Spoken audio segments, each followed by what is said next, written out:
Hello everyone. How do you as an electrical contractor retain staff that you've hired for a longer period of time? Well, there is an emotional aspect to this, and there can be a contractual aspect to this. The emotional aspect to this is that be mindful that what you convey during the interview about what's good for your company, the business, mirrors what actually does happen. Because if you try to gild the lily, so to speak, and convey a whole bunch of nice, fuzzy, great things the business does, but when the individual joins finds that none or few of that is true, that's going to be the first point of their doubt about the place that they've joined. The other aspect of the emotional aspect of retaining staff is be honest, transparent with them, and always maintain good, clear communication, whether it's good, bad, or ugly in terms of how the employee, the staff member that you've taken on board responds. So if they're good, give them that feedback. Convey to them that, look, mate, I saw you do this. Really appreciate that.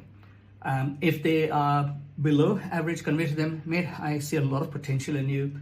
But when I look at what you're doing compared to some of the guys besides you, that might be part of the fact that you just joined and you need to get upskilled. But you just need to lift your game slightly. Just want to give that feedback. And if they're not a good performer, let them know. Look, man, I am not sure if everything's okay, but I do feel that for these three reasons, you're not picking up the ball, and it's impacting on the rest of the team. Keep that communication line open every month in the early stages, then every 3 monthly, 6 monthly, but at the minimum every yearly. And a contractual way in which you can retain staff is put aside a bucket of money for staff retention. So convey to the staff that there is this bucket of money. If they stick around for 1 year, the bonus would be X. If they stick around for the second year, it will be 2x, 3x, 4x, 5x, 6x, 7x, 10x. Now, let it be so that 10x actually is a decent number that they can go and pay off their mortgage with. But what you can do is, in putting that money aside, have it into a high interest bearing account. So, from that perspective, you're earning interest, you put that money aside, but it does tell people that if they stay with the business, they will get that.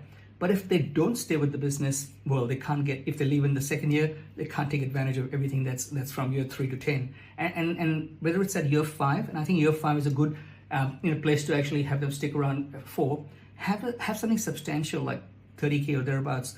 But you can actually probably reduce their rates slightly by an $1.50, so that over that period of time, 2,000 hours means $2,000 in a year gets accumulated over 5 years, and it adds to the fact that your kitty isn't coming out of your purse, but out of a mutual purse that you'll both share.